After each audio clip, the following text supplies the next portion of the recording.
দিনে পিনাকি ভট্টাচার্যের এখান থেকে উদ্দেশ্যমূলকভাবে এটা 17ই জুলাই বলছে, যেটা আমাদের বিটিআরসি আসলে নেটওয়ার্ক মনিটরিং একটা টুল সহ যেই গাড়িটা spectrum frequency monitoring, different purpose, different মানে উদ্দেশ্য নিয়ে যেই গাড়িটা কাজ করে, অথচ উদ্দেশ্যমূলকভাবে তারা বলছে যে এই গাড়িগুলোই নাকি মোবাইল নেটওয়ার্ক ব্লক করার জন্য ব্যবহার হয়। তার মানে বিটিআরসির আমাদের যে রেগুলার যে নেটওয়ার্ক ফ্রিকোয়েন্সি স্পেকট্রাম মনিটরিং যে ভেহিকেল, এটাকে উস্কানি দিচ্ছে যাতে আক্রমণ করে একটু নষ্ট করে দেওয়া হয়। এবং এখানে আপনারা দেখছেন যে আরেকজন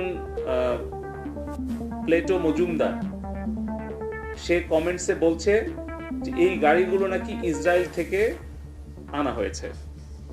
সো আমরা এটা বলেছি যে এই ধরনের পোস্ট যদি ইসরায়েলে দেওয়া হতো তাহলে কি তারা রাখতো? আমরা এই প্রশ্নগুলো করেছি। তো তারা বলেছে যে আগামী দিনে তারা আরো সহযোগিতা করবে। তো আমরা বলেছি যে যদি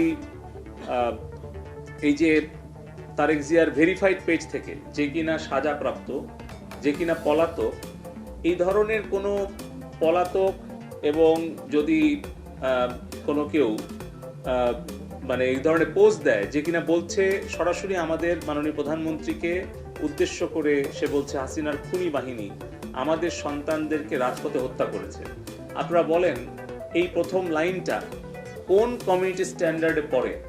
আর তাদের যে Bangla keyword fact checking tool আছে, নিশ্চয়ই তারা সেই ওয়ার্ডগুলো দেয়নি।